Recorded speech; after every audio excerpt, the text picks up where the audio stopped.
Good evening, and welcome to the Mill Valley Historical Society's First Wednesday Speaker Series, an event we host the first Wednesday of every month, usually at the Mill Valley Public Library, but for now, because of the pandemic, safely online. My name is Deborah Schwartz, and I'm on the Board of Directors for the Mill Valley Historical Society in charge of the Oral History Program and the First Wednesday Speaker Series. Tonight's talk is titled, What Happened at Port Chicago? With National Park Rangers Eric Stearns and Tory Starling. But before we begin, I want to say to those of you out in the audience who are members of the Mill Valley Historical Society, thank you for your support. Your membership allows us to continue our efforts to infuse history into the present through speaker presentations, oral interviews, history walks, history plaques, and the collaboration to restore and return to Mill Valley the last remaining locomotive from the Mount Tamalpais Scenic Railroad, engine number 9.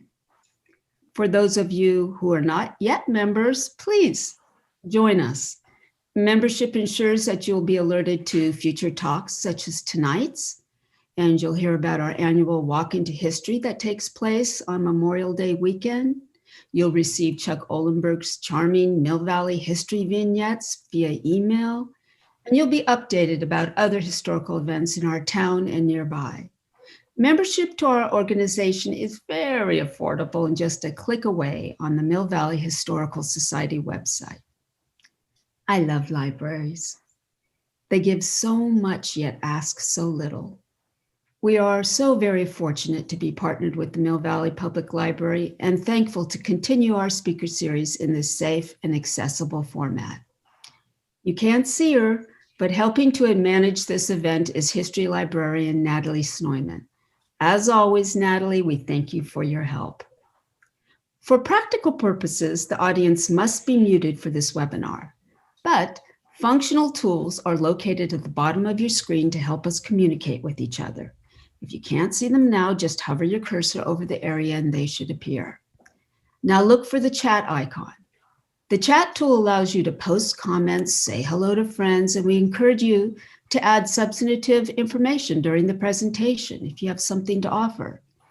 The Q&A option. The Q&A option is where you can post questions you may have about tonight's presentation, and I'll address those questions to Tory and Eric after their talk. But if you have comments or personal stories to share, the chat room is the best place for that. There are other Zoom options to explore on your own, but they are not pertinent to tonight's event, so we'll move along. Tonight's talk will last about an hour, and after, we'll take time for questions and comments from the audience. This event is being recorded and will be available on the Mill Valley Historical Society website in about 3 or 4 days.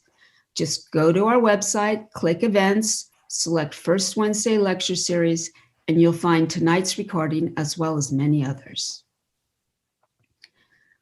What happened at the Bay Area Port Chicago ammunition base on July 17, 1944 is a tragedy on so many levels.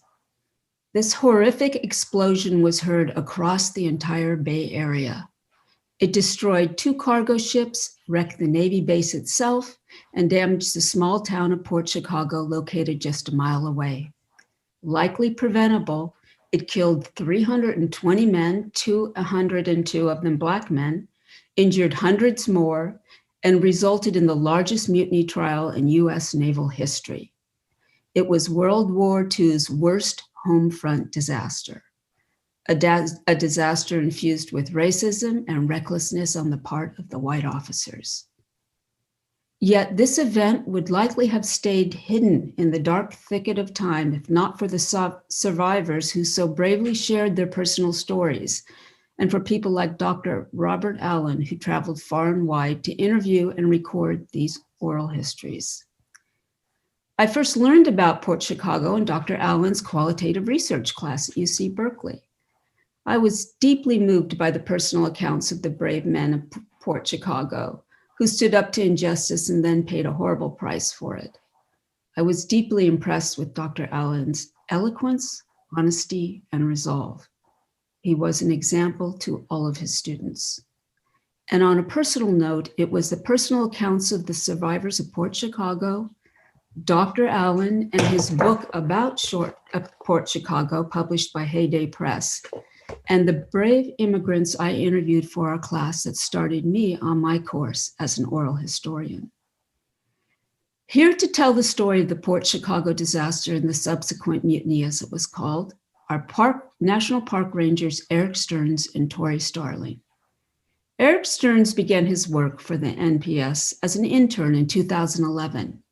He has enjoyed educating the public at 15 park locations since then, mostly in the Bay Area, but also in Denali National Park, Cape Lookout National Park, a National Seashore, the Statue of Liberty, Ellis Island, and Rocky Mountain National Park.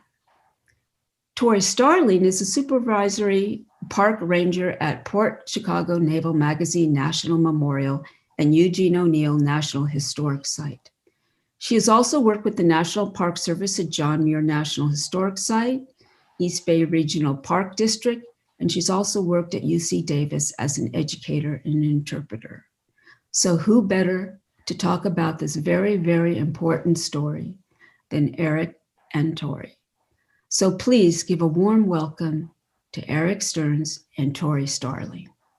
Eric, Tory, thank you so much for joining us tonight. Thank you for having us. We're really excited to be here. Well, I'll hand it over to you, and I very much look forward to your talk tonight. Thank you. So we wanted to start our presentation this evening with a short 11-minute film that gives kind of an overview of the story of what happened at Port Chicago. And then after that, we will do a PowerPoint presentation and also play you some of the oral histories that were recorded of the men who witnessed the explosion and worked at Port Chicago. So we'll start now with the film. And there will be, when we go into our presentation, we'll make sure to try and answer any lingering questions that might have been left after watching the film. And then if you have further questions after that, then we'll do a Q&A session at the end.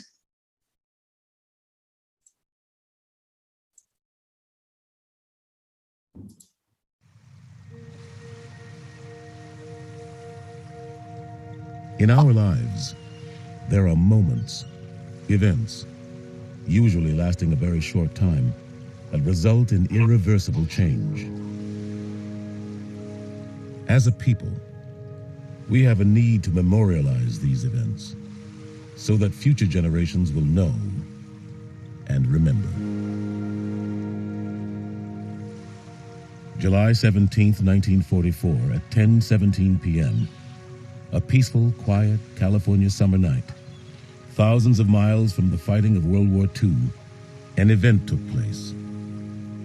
In one explosive moment, 320 men vanished, and in the rubble, the way the military and America treated its citizens began to change.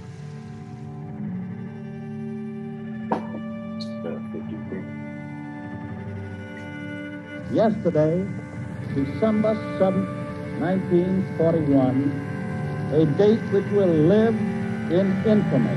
The United States of America was suddenly and deliberately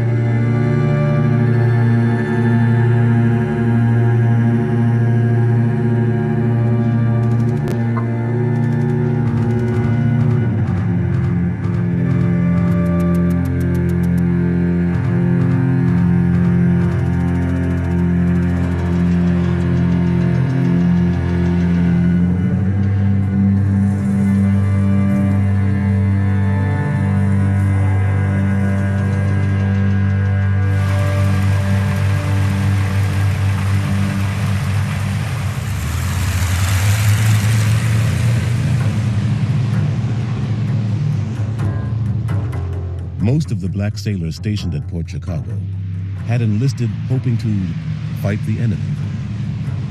Unable to serve on the front lines, they found themselves doing dangerous, manual labor. Munitions manufactured around the country would arrive at Port Chicago daily by train. As a transit site, not a storage site, the cargo had to be unloaded as rapidly as possible. It was the job of the black enlisted sailors to manually transfer the munitions from the rail cars to large cargo ships. With war raging in the Pacific, victory depended on rapid delivery of munitions, and the sailors of Port Chicago were proud of their crucial link in the delivery process.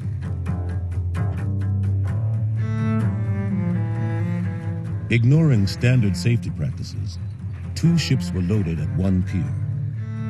The work proceeded 24 hours a day. All the sailors handling cargo were black. All the officers in charge were white. Competition was encouraged by the officers. Loading rates for each division were posted, and incentives were awarded. Slower divisions were shamed and threatened. Officers and sailors cut corners to save time. Many people warned the fast pace of the work, the huge volume of munitions being moved, loading 2 ships on one pier, and the lack of proper training, proper safety procedures would lead to disaster.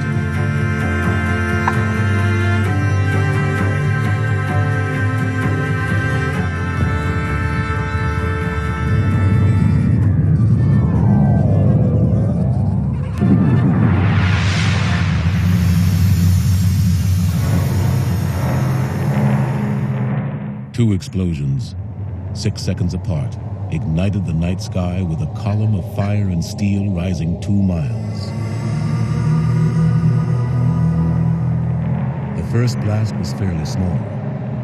The second incinerated 2 ships, the pier, 16 rail cars, 320 men.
The survivors were in shock. Friends had disappeared without a trace. Next time, it would be them.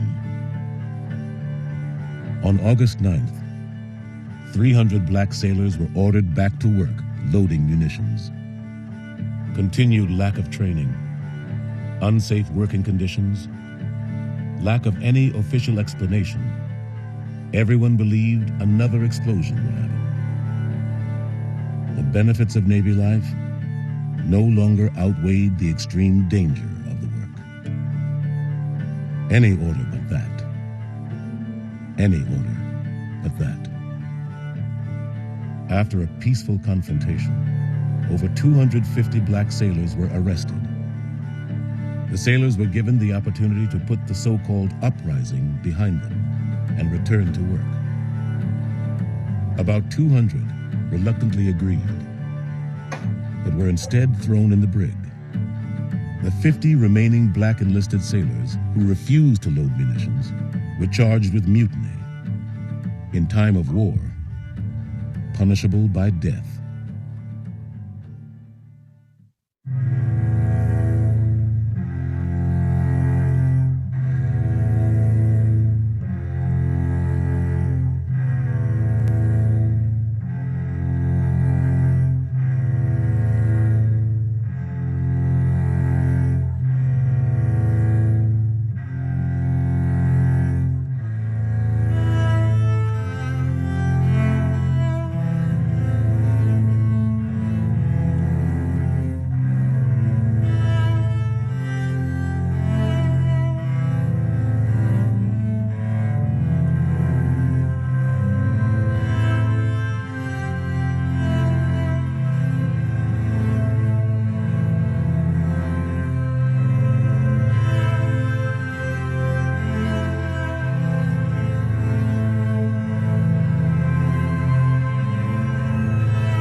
On October 24, 1944, the specially convened military court found all 50 men guilty of mutiny as charged.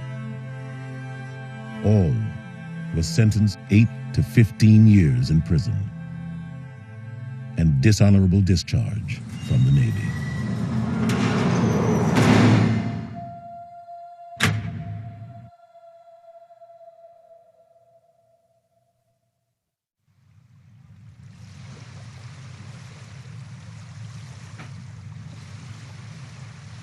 Port Chicago Naval Magazine National Memorial was established to honor the courage and commitment of the sailors, Marines, National Guardsmen, Merchant Marines, and civilians killed and injured in the largest homeland disaster during World War II. The memorial recognizes the critical role they and the survivors of the explosion played in the winning of the war in the Pacific. The explosion and its aftermath was a major catalyst that helped persuade the U.S. military to begin the long journey to racial justice and equality. Port Chicago Naval Magazine National Memorial will ensure the story of these brave men is not lost into forgetfulness.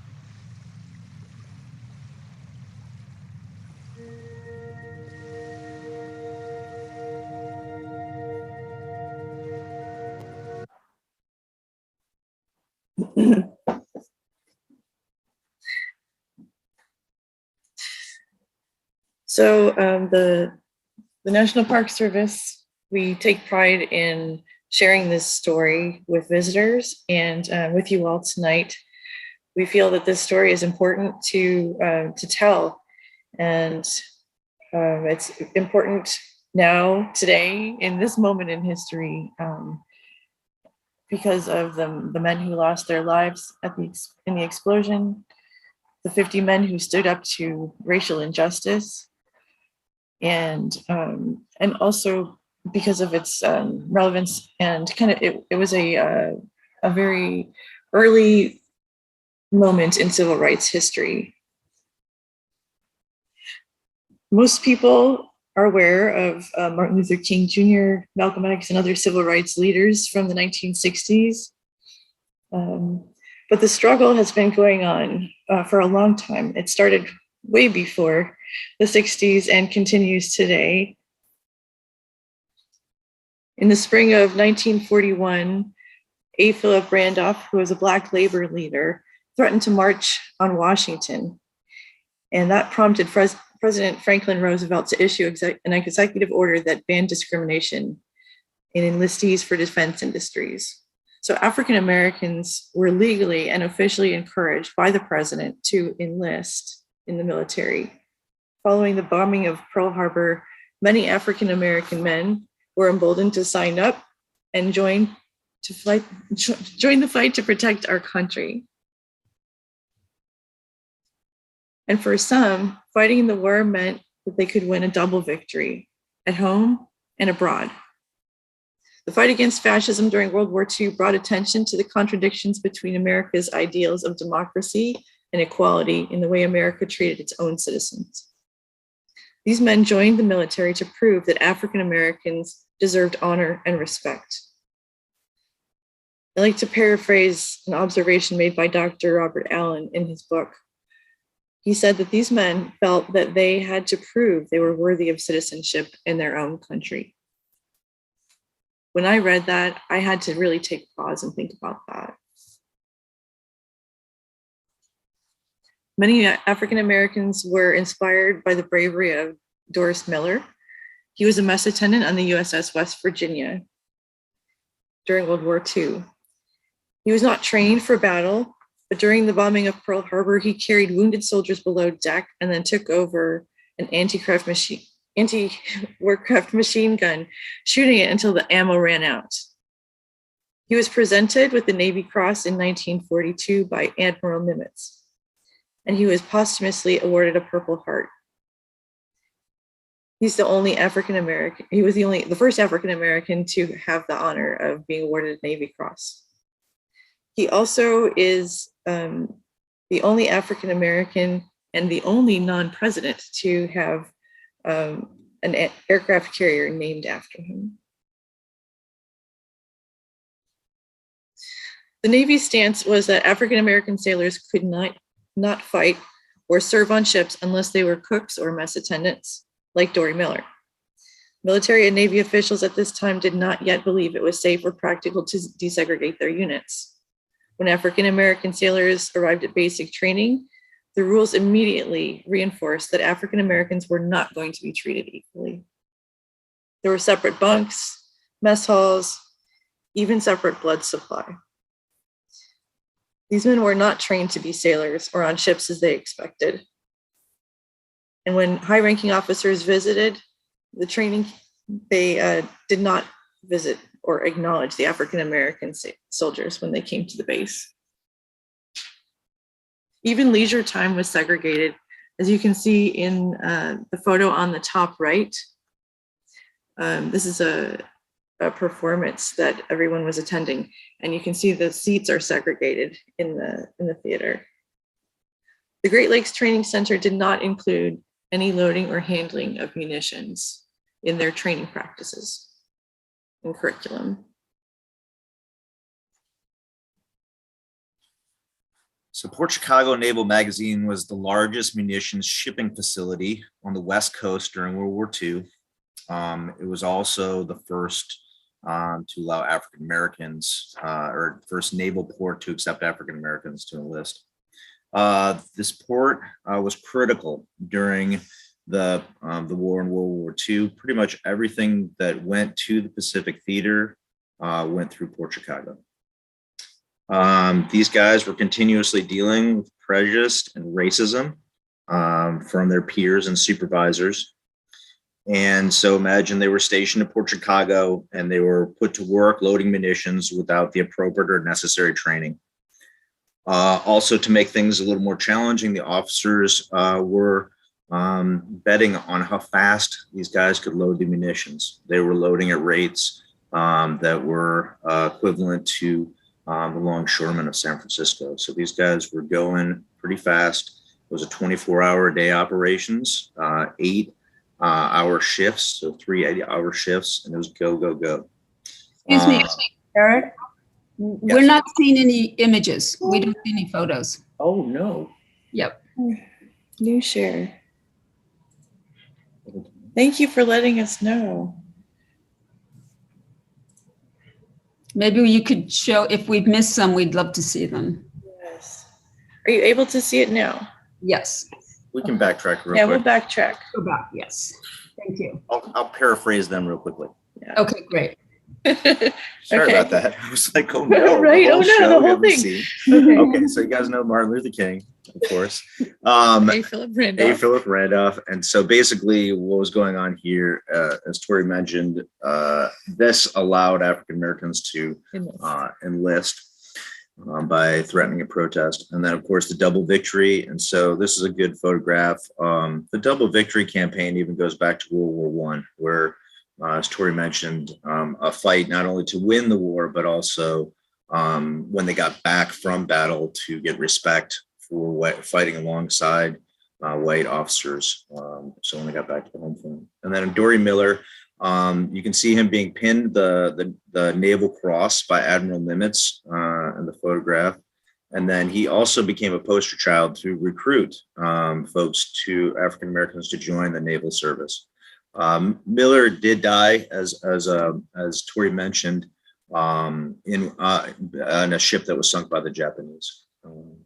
And then we've got the training, Great Lake Naval Training Center.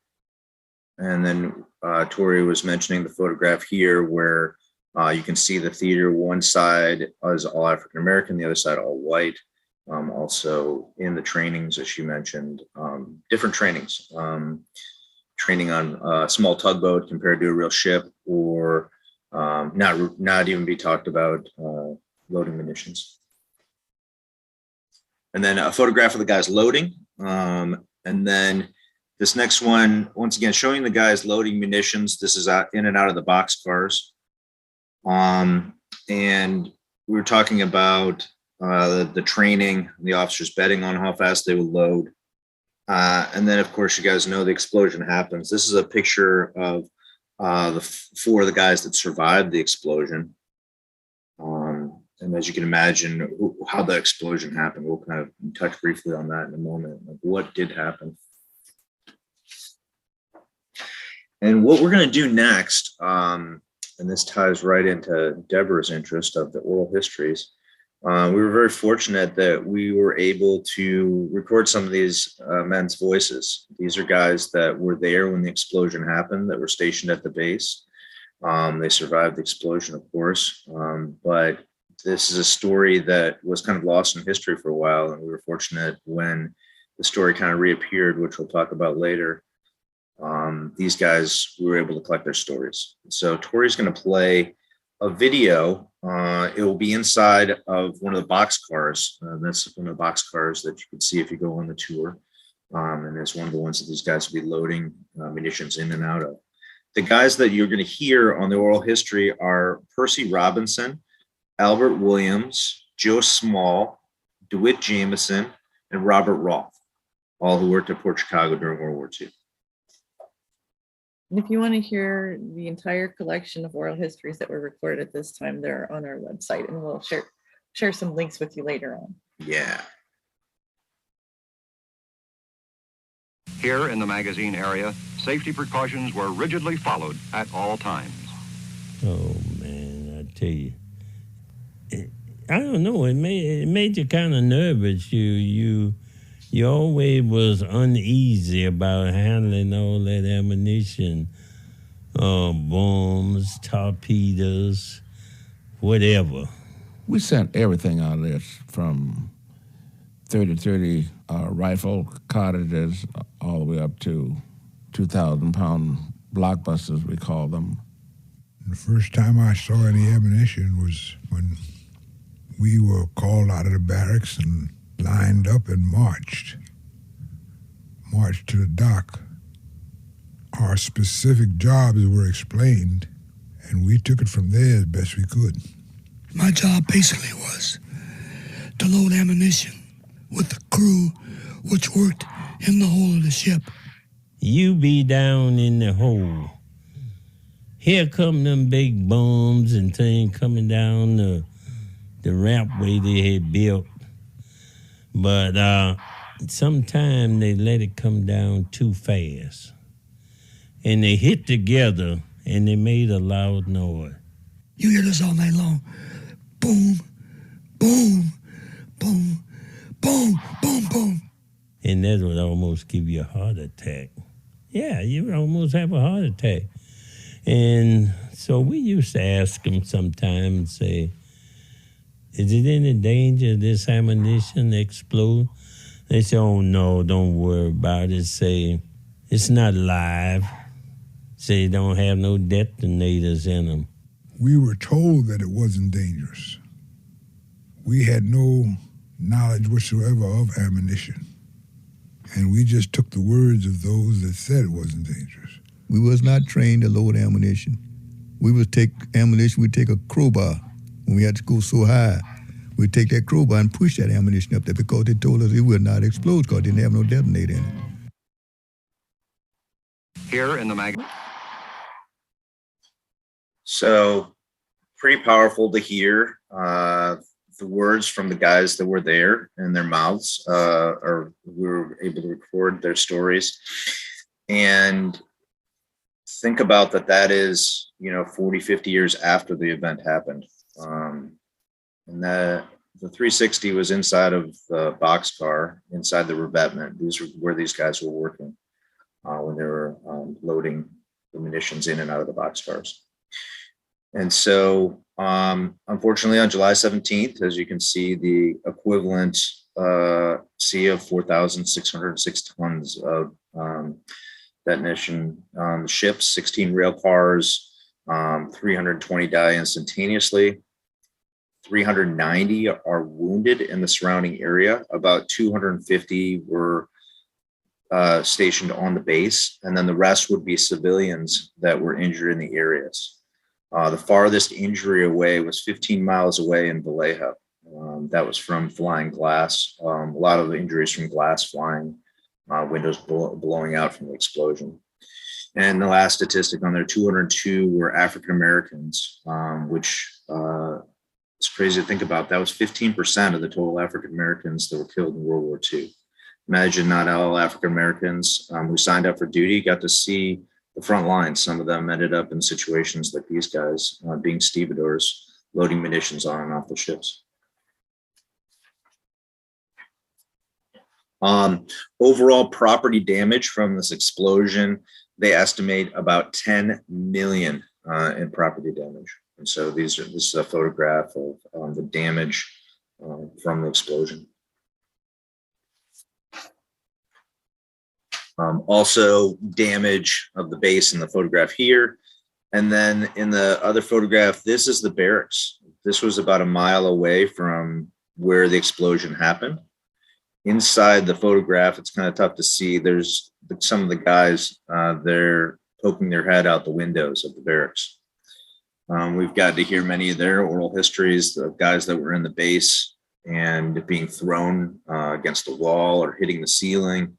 One person that you heard on the oral history, unfortunately, Robert Roth, lost his eyesight that evening from flying glass. So these guys, imagine what was going to happen to them. As you saw in the video and as they talked about, the one fear, of course, as you would probably also have in your head, are they going to have to go back to work? Are they going to have to go back to loading munitions?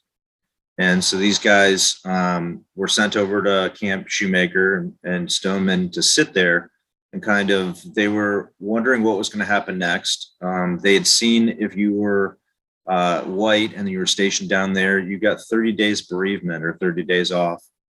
So they actually wrote the Red Cross to ask about, what about us? What about our time off? And they received a response that said, there's nothing that we could do to help you boys out. And you can see in the photograph, they are boys. Some of these guys, 17 to 23 years old was the average age. And so on August 6th, they were sent out to Mare Island. And then they were asked on August 9th to go down to the pier and load ships. And what happened next, 328 men made some interesting choices in life of what is going to happen. I believe probably some of them didn't know what was going on, and the officers got all upset and said, what are you going to do? Are you saying you're not loading munition? Are you saying you're going to load munition? And eventually 258 were singled out as refusing to load. They were put on a prison barge for 3 days.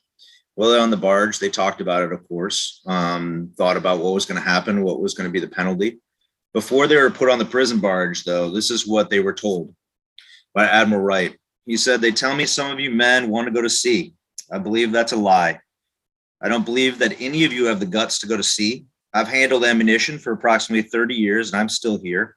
I have a healthy respect for ammunition. Anybody who doesn't is crazy. But I want to remind you, men, that malicious conduct in time of war carries the death sentence, and the hazards of facing a firing squad are far greater than the hazards of handling ammunition. So imagine how you'd feel. You're sitting on that barge for a couple of days, and then they brought you off the barge and asked, what are you going to do? And eventually 50 were once again saying they were not going to go back to work. And so 208 went back to work. They were docked 3 months' pay, but did go back to loading light munitions. And the others were going to face a trial. And so this is a photograph, the only one that we know of that's inside the courtroom here. You can see an all-white jury, and all 50 of the guys in the photograph there, all African Americans. And so it was a naval trial.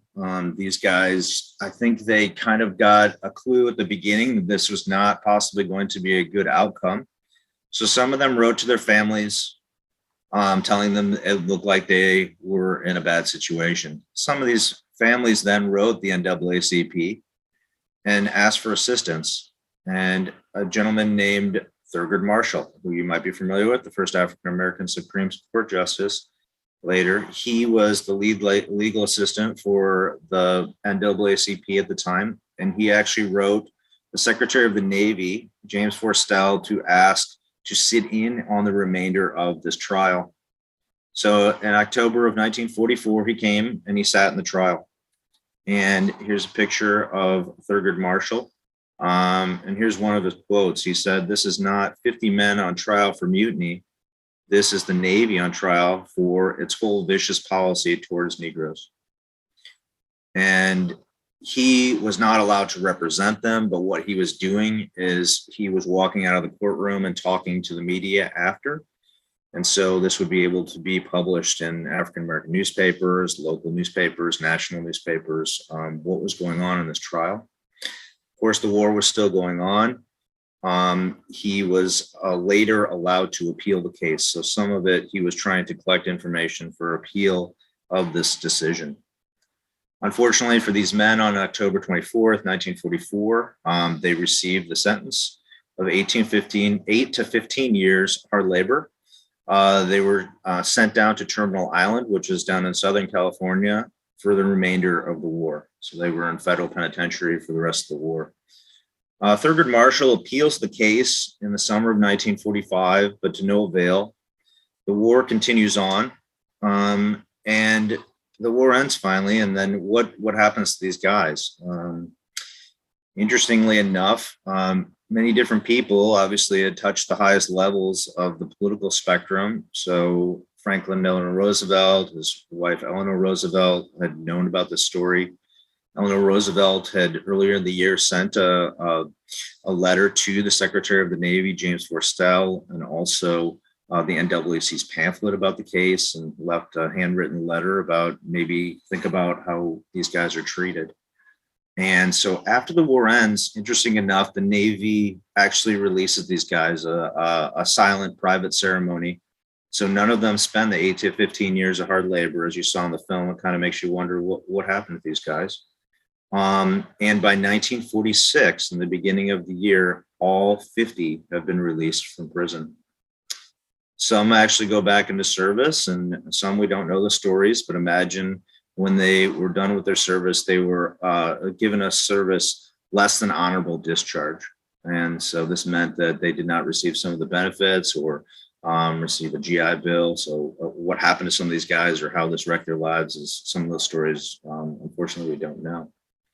But what does happen that we do know, in February of 1946, the Navy decides to become the first of the military units to change their policies. And so in 1946, the Navy becomes the first to stop having segregated units. In 1948, another major moment in history. Once again, as Tory mentioned before, this is many years before we think of the civil rights movement. But you'll see President Truman wipes out segregation in the armed forces. An Executive Order 9981 makes it so that change starts to be made. Obviously, change takes a long time. But in 1953, by the end of the Korean War, they estimate that about 95% of military units were integrated. And so segregation of the military, as we look back at it now, may have changed some of the other policies or start making people look at some of the other opportunities and makes things change. So definitely a major moment in history. So why don't we really know about it? Or what happened to this moment in history? So you see there's a pamphlet on the right that says mutiny ?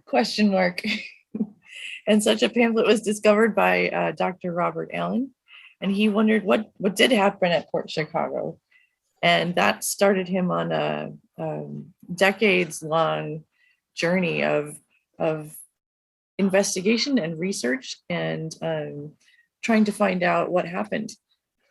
He went around and interviewed a lot of the men who, the survivors of the explosion, and some of the Port Chicago 50 as well. And he compiled the book, Port Chicago Mutiny, which we look at as like the best resource to learn about Port Chicago.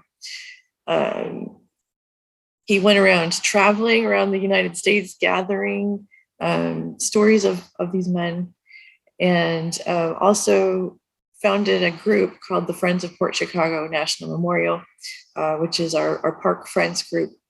And they work with us to have a commemoration to recognize the men who lost their lives in the explosion, as well as the Port Chicago 50. And they also work to help get our site turned into a national park site. We were dedicated as a national park site in 2009. And the Friends of Port Chicago continue their work today.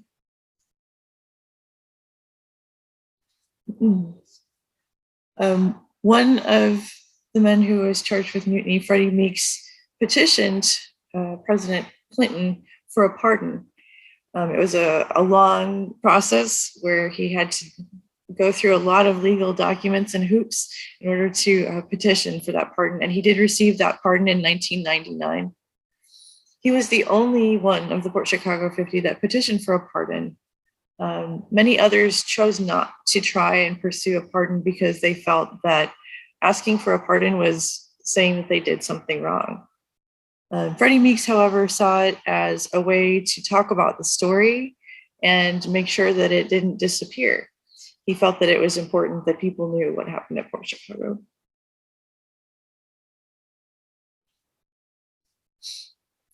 Today at the National Park Service, we continue to tell the story and help visitors to connect with themes that are still relevant today. There are exoneration efforts in process. You see the gentleman on the left there, that's Congressman Mark DeSonier, who introduced a bill an act called Confronting and Correcting Historical Injustices Act. You'll also see a concept of a visitor center that we are planning to open jointly with East Bay Regional Park District as part of the Thurgood Marshall Regional Park, home of the Port Chicago 50. And we hope to provide a place where visitors can come and learn about this story. For those of you who may have visited the memorial or are interested in visiting the memorial, we have to take reservations and also do a light background check on every visitor that comes. So it can be quite a barrier to try and get visitors out to the site. So hopefully this visitor center will help to increase visibility and get more people and provide more access to our park. So if you are interested in coming to visit us, we would love to have you come on a tour.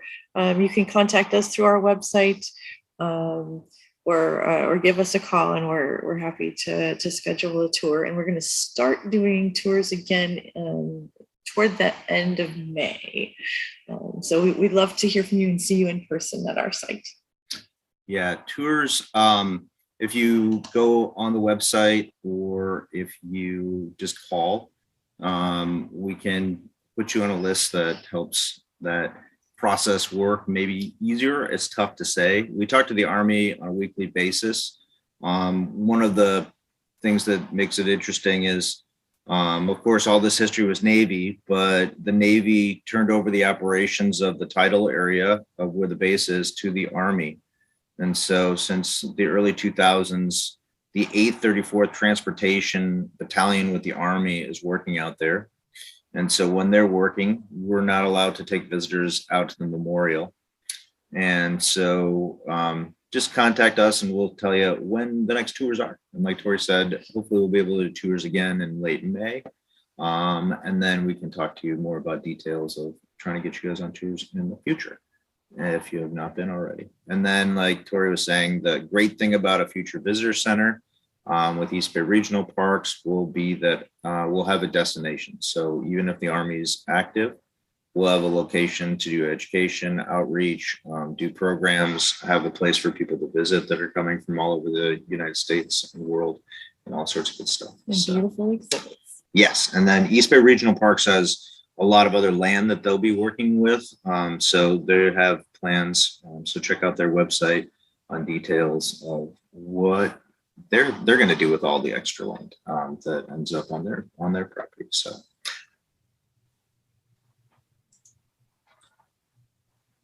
Okay, is that it? Yes. Great. Thank you so much for presenting about this very, very important bit of history. I have a couple questions. of my own. I remember when I was studying about this, something that Professor Allen highlighted is how difficult it was for these young men in the cleanup of the disaster, as they were, it was a mess, and they were picking up pieces of their friends, and people had glass in the eye, and these men were terribly, terribly traumatized by the actual explosion. Was there ever any kind of emotional support or psychological support over time offered to the survivors of Port Chicago? Not that we know of, but I think that's something that we look back at now today, as far as, PTSD or traumatic. They show signs of it the way they talk about it, or what little some of them we have collected of their oral histories. But I don't believe that there was, and probably there wasn't much for anybody, as that's kind of some of those things that we've learned over time in history. But I will say that Spencer Sykes was very affected by it. And when I think of how he talked about it, he said that, imagine he was like 20 years old and he went down and had to clean up the next day. And imagine these guys were picking up parts, arms and legs of bodies. Only 51 were actually identifiable out of the 320. So imagine that was fairly traumatic. And he actually said that that was something that he never didn't think about every day for the rest of his life. Mm-hmm. So I think that's a great indicator that there was something where, I'm sure all of them did, but he clearly indicated that was something that was very tragic. My next question is, and kind of comic question, is that we just heard that one of the voices in the men saying that they were always a little nervous. But I remember learning that the fact is that some of the officers were quite cavalier. In fact, they were placing bets between each other. The servicemen could see their officers placing money bets on which crew could work faster. And so there was incentive for these officers to push their men out of their comfort zone in order to make some money. Is this correct? Yeah. A lot of the guys talk about how there was betting between the officers. Also, there was charts in the barracks that would have the rates on how fast they were loading, and sometimes penalties for not loading as fast, or sometimes awards for loading faster. And so I think there was a lot of things that contributed to this disaster happening, but that was a factor that I think was probably very intense for these guys to deal with. Also, their isolation. Imagine they were far away from where they lived. They were young, and they didn't really have any place to go and hang out outside of the base. And so imagine they had to travel to Berkeley or San Francisco or Oakland just to feel a little bit more comfortable.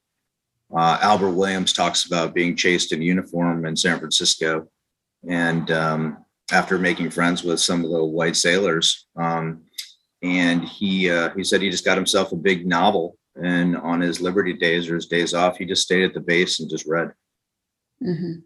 So also that mental isolation of, they just kind of had each other, and that was it. Yeah, so you can imagine the tension that occurred when the men knew that the importance as the officers held in regard to them was not that much, and they felt they weren't properly trained.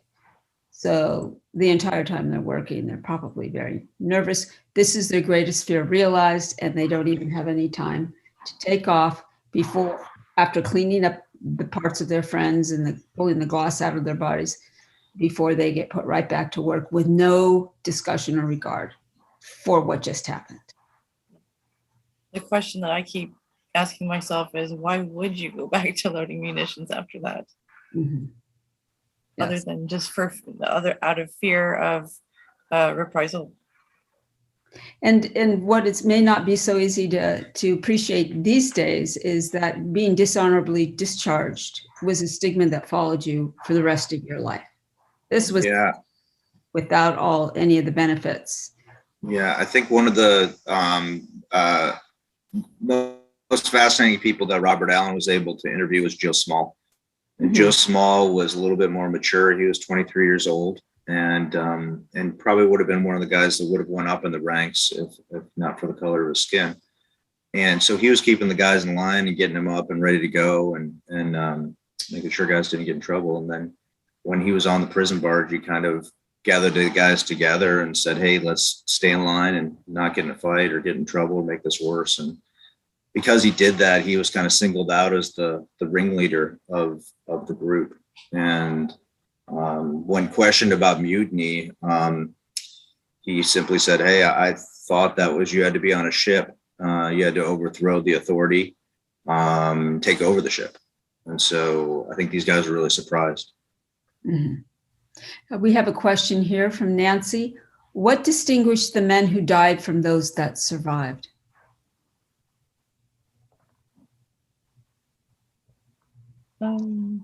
Luck. I'm wondering, if we could have a little more. A little more to the question? Yes, a little more detail. In what way, Nancy, do you mean distinguished? She's not, well, we'll hold that question till she gets back to us. No worries. And let me see if she just wrote down anything. No. Okay, this is from Katie. Do many relatives or descendants of the men who were involved contact NPS? There has been. Yes. One thing that we've been very fortunate with Dr. Allen writing the book is he was able to find some of these guys. And then what was very fortunate is, having that peak interest for some of the local congressional people like former Congressman Miller in Contra Costa County. And that pushed forward legislation to put a memorial. And I think once the memorial was put in place, then that attracted a lot more interest and a lot more people contacted us. We were fortunate to meet some of these guys. And I think that also prompted, Freddie Meeks to have the opportunity to get the presidential pardon, which obviously brought it more into foreground or for these 50 guys. And in 2004, he passed. So as far as we're understanding, all 50 have passed away. And then we've had descendants of these families connect with us over the years. And one thing that's really nice, if you're ever interested or have the opportunity to, we have a service on it will be July 16th this year, Saturday, where we invite the public and the families to come out and be involved in the service. It's a morning service on whatever Saturday is closest, July 17th. So this year, the 16th. And some of the family members will talk at the service. And so that's probably some of the most powerful things to hear some of their stories. Mm-hmm. And I've gotten to meet a few of these folks. And the last, we believe, guy that originally said he would not go back to load may have passed last year in December. So Ray Ross was down in Santa Ana. He was in his mid-90s. So we got word that he passed. We were fortunate to collect an oral history from him in the past couple of years. So that was good that they connected with us. But sometimes they're just out of the blue. Mm-hmm. We've had many calls where people have found out that they were connected to the story in different ways. So we have Eugene Coffey Jr.'s family. Robert Harris is his nephew, and they happened to go to the Golden Gate Cemetery down in San Bruno, and the cemetery where some of these guys lie to rest or have a stone representing them. And that's where they found out that he died at Port Chicago. They had always known he died on a ship, and so they assumed he died at Pearl Harbor. And so I think some of these stories, some people have not connected back with or have just recently because memorial was created or we started talking about the story. So we're hoping in the future that we'll collect even more of these stories or meet some of these families. I've had some amazing moments in my career meeting or taking some of these family members around. It's very powerful. So I recall Dr. Allen talking about taking the oral histories, and I vague recollection that a lot of the men didn't like to talk about it before. Now, Albert Williams actually told him that he had to meet him in a restaurant because he had never told his wife or his kids about this story. Mhm. So imagine you make it all the way to the 1980s and you've never told this story because of what had happened. Mhm. And Joe Smalls, going back to your question earlier, he actually said, or your statement earlier, he actually said that he didn't apply for certain jobs. He lost opportunities because of this. He figured that they would find it on his record. This blemish would pull out or find somewhere. So as far as opportunities lost, as you mentioned. Mhm. Nancy's made her question a little clearer. Thank you. Were some men closer to the explosion? Were men in the barracks killed or injured? Were officers killed or injured? Yes, that is the case. As Eric mentioned, the men worked in shifts, pretty much 24/7. So there were 8-hour shifts, and so some of the men were down on the pier loading. Some of the men were in the revetments with the rail cars. Some of the men were sleeping in their bunks in the barracks. Some were off base. Some were off base. But I think the question she's saying is the 320 that died were all right down there at the ship. Nobody else on the base died. No other civilians in the surrounding area out of the 390 injuries. Just the unfortunate ones that were right down there at the pier, which was not just the guys loading, but there was also contractors, the Coast Guard, Merchant Marines. So there was other military units that were stationed down there at the time of the explosion. And officers too? There was a couple officers, but it was late in the evening. So I believe there was just maybe two or three officers that were on shift. Mm-hmm. I'd have to look for sure. But there wasn't many. It was fortunate that the one ship, the E.A. Bryant, was fully loaded, but the Quinault Victory had just pulled in earlier that evening. So it had not been loaded. And so there were 16 rail cars that were about to load the Quinault Victory. But as you saw in the video, the E.A. Bryant, they just described as missing because there was nothing that they could identify that was bigger than a small suitcase. And the Quinault Victory, as you saw in the photograph, got thrown 500 feet from where it was. And unfortunately, that one was not loaded. If the two ships were loaded together, two, wasn't it? What's that? The ship was actually blown in half, right? Into two pieces. It basically just flew 150 feet from where it was and turned 180 degrees from the direction that it was facing.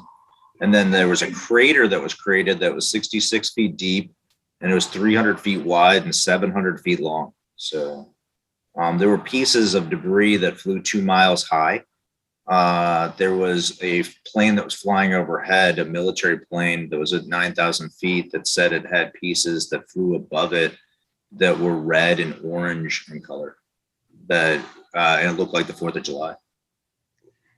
So Anonymous asks, what was the cause of the explosions? Was it ever determined? Excellent question. It's a good question. And so we don't know.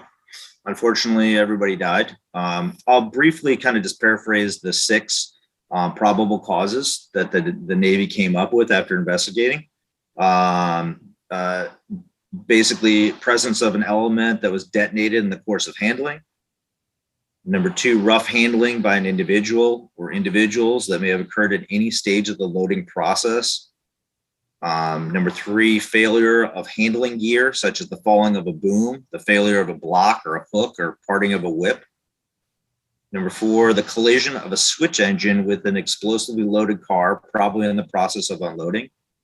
Number 5, an accident of the carrying away of the mooring lines, the Quinault Victory, or the bollards to which the ship was moored, resulting in damage of an explosive component. And the last one, 6, the result of an act of sabotage. Although there is no evidence to support sabotage as a probable cause, it cannot be ignored as a possibility. And so there's no evidence or anything that they found since they've made this that shows that there was an act of sabotage. such as the Japanese attacking or something like that. But of course, that was what the fear when it happened was that the Japanese had just attacked, of course. How far away was the explosion heard? Oh yeah, they said they felt it as far away as 450 miles away in Nevada, and it measured 3.4 on the Richter scale in Berkeley. So seismic activity. This is like 500,000 pounds of munitions that goes up in this explosion. And windows were blown out in San Francisco, right? Yeah. If you go to the John Muir Historic House in Martinez, if you walk into the house, look up at the transom above the doorway, there's a crack, and that's from the explosion in 1944. None of the Muir descendants were living there, but we interviewed the family that lived there, and they said 47 of the windows blew out in the Muir house. And that's how far from? That's, I don't know, what do you say? It's like a 10-minute drive, 10, 15-minute drive. I don't know what to say on miles, but not too far. In Martinez. Yeah, but in Martinez, so not too far away. They say windows blew out, as Tory was saying, in hotel in San Francisco. So just to give you a feel. Yeah. And then the farthest injury away from flying glass, person over in Vallejo. Yeah. Another question from Anonymous. It was a bit unclear how the hard labor sentences were canceled for somebody. So do you want to reiterate that? What was, sorry. How the sentences were. So various, it really depended on the individual and, whoever was releasing them. And they were all released at different times. The Port Chicago 50, I think we're talking about, right? Mm-hmm. That were, they were sentenced to hard labor and 8 to 15 years, but did not serve that entire sentence. And it was kind of a variety depending on the person and how they were charged. And Joe Small was, I think, the last one to be released, and he was considered to be somewhat of a ringleader. He had been designated as kind of an informal petty officer by the officers. So he kind of took on that responsibility, and they blamed him for it. Yeah. In the pretrial, they actually asked the guys, and during the trial, they asked him if Small did call the group together to actually form a mutiny.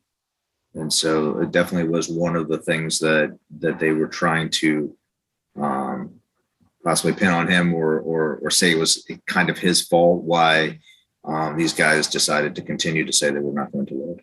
Mm-hmm. Never mind about the other issues.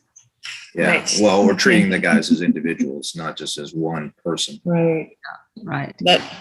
Okay, so for those that might like to read about this, I got my second version. I got one from the curriculum in the class and the other on Amazon. But you have some, can people purchase books from you?